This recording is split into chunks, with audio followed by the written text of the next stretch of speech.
Sup everybody, Elijah Vlogs is back. So today I thought I'd have a little special for you. We're going to be reviewing some of my banjos. All of my banjos, I only have 4. But we'll get those numbers up, don't worry. While I'm pulling out my thumb picks. So, I don't know, just a quick chat before I get into the banjos.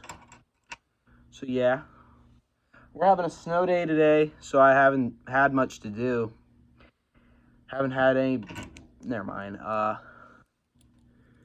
Yeah, life's not been going the best for me lately, but it's okay, because what we say around these parts, if you don't play with shit if you can't take the smell. That's what we say around here. So luckily I think I can take the smell, so it's okay that I played with shit. Alright, so we'll start out our banjo journey with my first banjo I ever bought. I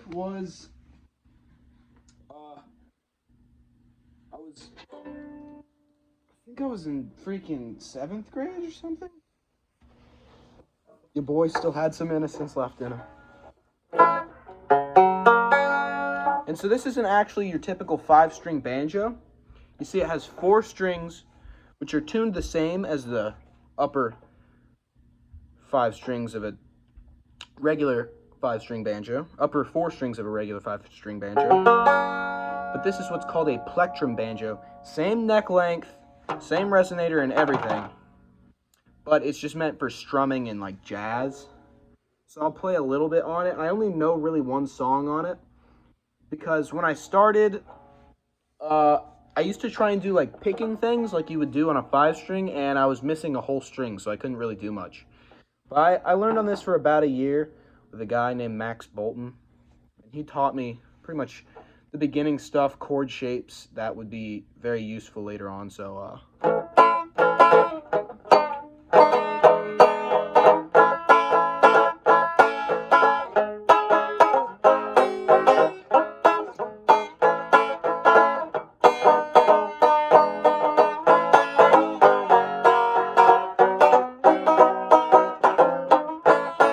okay, so that's the deering. I really like actually how this looks. It's different than my other 3, which have like a dark complexion. This one has like a lighter complexion. The whole thing's made out of a lighter wood. I just kind of like it. I kind of like how that looks. It's a deering, good time, and they make good stuff. They make high quality banjos, and this has never really showed me any problems, other than one of my like tuning pins for the banjo head came off, and I think I lost it. And this banjo head's like super out of tune. Like it lost a lot of tension. So we'll move up to something better. This is my first 5-string banjo of 2. I have 2 5-string banjos. This one's a lot less quality. It's an Oscar Schmidt. So if you got a well-trained banjo ear, you can hear it has like a just cheap sound to it. I bought it for maybe $300 on the cheaper end for banjos.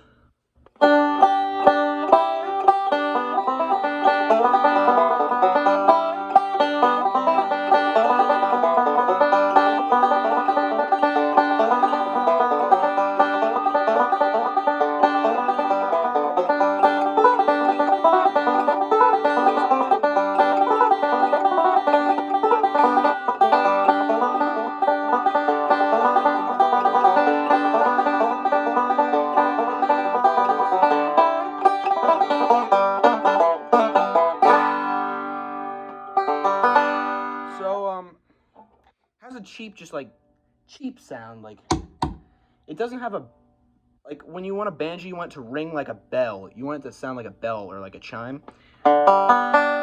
This just has like a Chinese sound. This banjo's probably made in damn China. So what's nice about this one, it's got the rest. It's got the 5th string, which is out of tune. And I played Cripple Creek, which is like the first song you should learn when getting into bluegrass. It's like really simple, and it shows you a lot of the bluegrass basics. And then I learned this.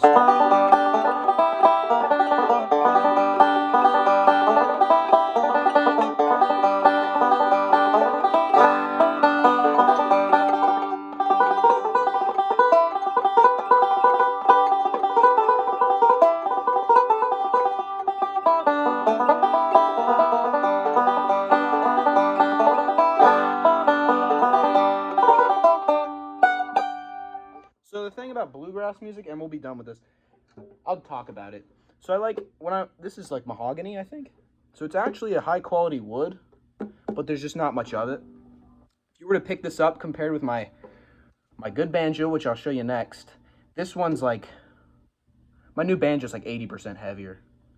And that comes from the high quality resonator ring. Like my new banjo it sounds flawless, not flawless, but it has a really good tone. I put a new bridge on it, like a high quality, it was like a $40 bridge. And that's just a piece of wood right here. It's a bridge. It has what's called crow spacing. I'll show it. But got it off of banjoben.com. Banjo Ben Clark. They're pretty legit. The dude sent me a lollipop with my order. And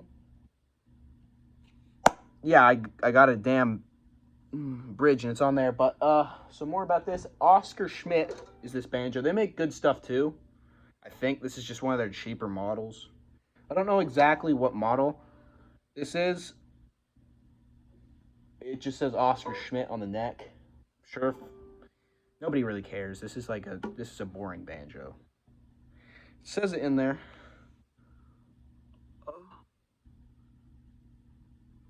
OB5A.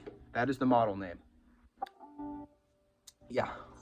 So it's a pretty good banjo. No, it's not. It's pretty cheap, but it's a good starter banjo. It was nice to start on. I used it for 6 months, maybe less, before I got my Recording King I think it's an RK38 or an RK35. The difference is like one's a maple and the other is like mahogany, and the maple one has like a nicer ring to it, I think. Like a more powerful pushing. So you can hear just the resonation in the chime of this banjo so much more than my other one. So I'll play a song on it. Let's see, what do I want to play? Okay, it's out of tune, so it's not going to sound the best, but...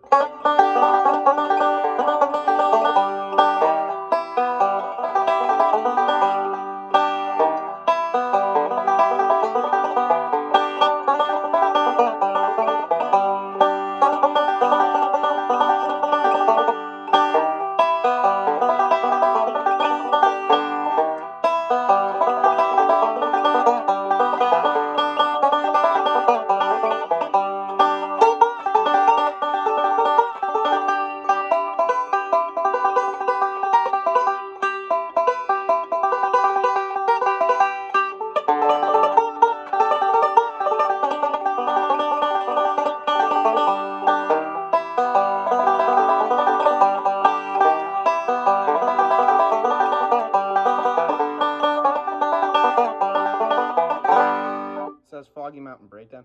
I kind of butchered it a little bit. I don't know why. Just in front of a camera and I get a little nervous. And it's also out of tune, and like when I play out of tune, it just pisses me off and I just want to break shit.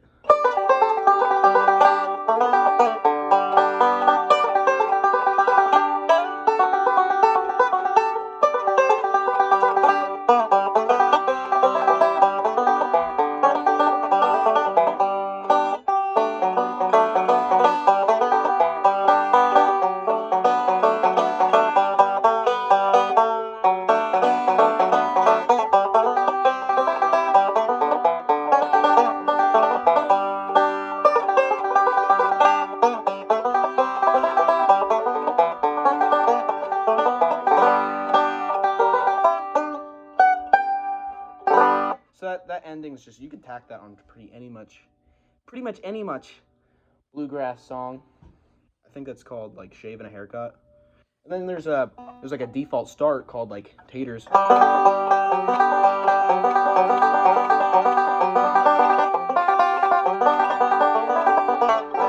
So that so there's like stock endings and starts in bluegrass, but oh yeah, I probably look stupid while I play. That's just a trait of mine. I'm like, so yeah, the RK38 I think, or the RK35, either or. But this is a high quality banjo. It's like not like advanced, but it's like intermediate. It's just like a good banjo. So yeah, as I said, it's like 80% heavier than my other one, and it's got the Scorpion bridge with what's called crow spacing. So you won't be able to tell on camera, but it has like a couple millimeters more of space, which allows me to use my fat fingers. My fat fingers won't trip over each other as much. It's got the high quality resonator, a nice neck, which is also mahogany, I think.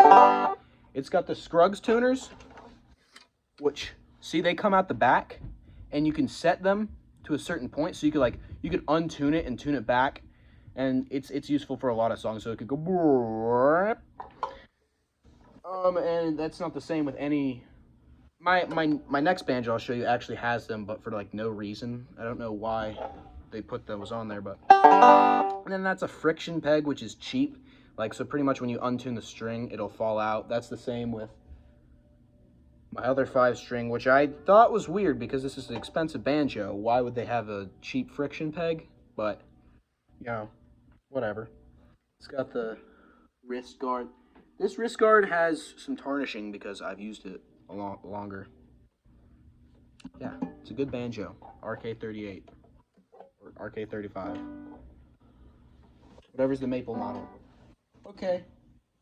The next one is the most exotic, probably instrument I own. It's pretty exotic. This type of music is dead. So this is a tenor banjo, Tenor. It was for like people who lived on boats or something. They used. I don't know. I don't know why it's called a tenor banjo, because it's not like you think like bass, tenor, alto, soprano. That's not how banjos are voiced. That's not what tenor means on this. So for all my people who know a little bit of music, it's tuned in fifths.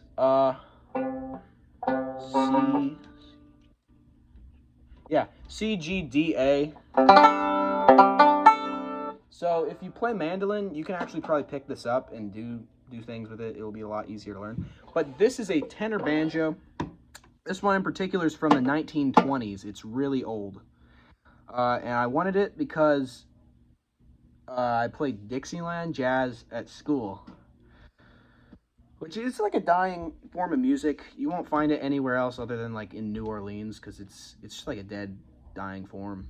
Nobody plays tenor banjo really anymore. The only way I found it is like some videos off of YouTube. So I'm probably like one of the only tenor banjo players in all of Schuylkill County. So yeah, it's from the 20s. It has a neck repair done to it. Hasn't caused me any issues. It was like glued back together, but oh, it's got this beautiful artwork on the back. Like, it's neat. So yeah, this one's also strummed like the plectrum, and it's also used in jazz. So this is a song called Sweet Georgia Brown, and it's the only one I have memorized on this banjo. So here it goes.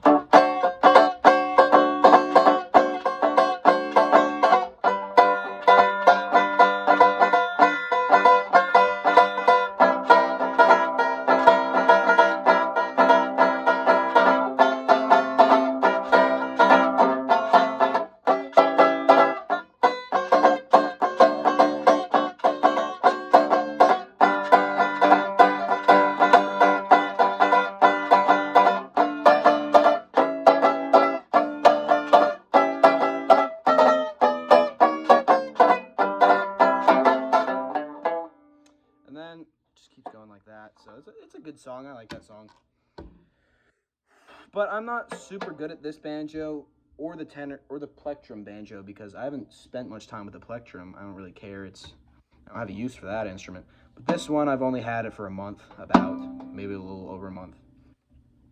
But yeah, so that's my banjo collection. You know, I thought I'd make a video. I haven't had anything to do all damn day. So yeah, that's my video, guys.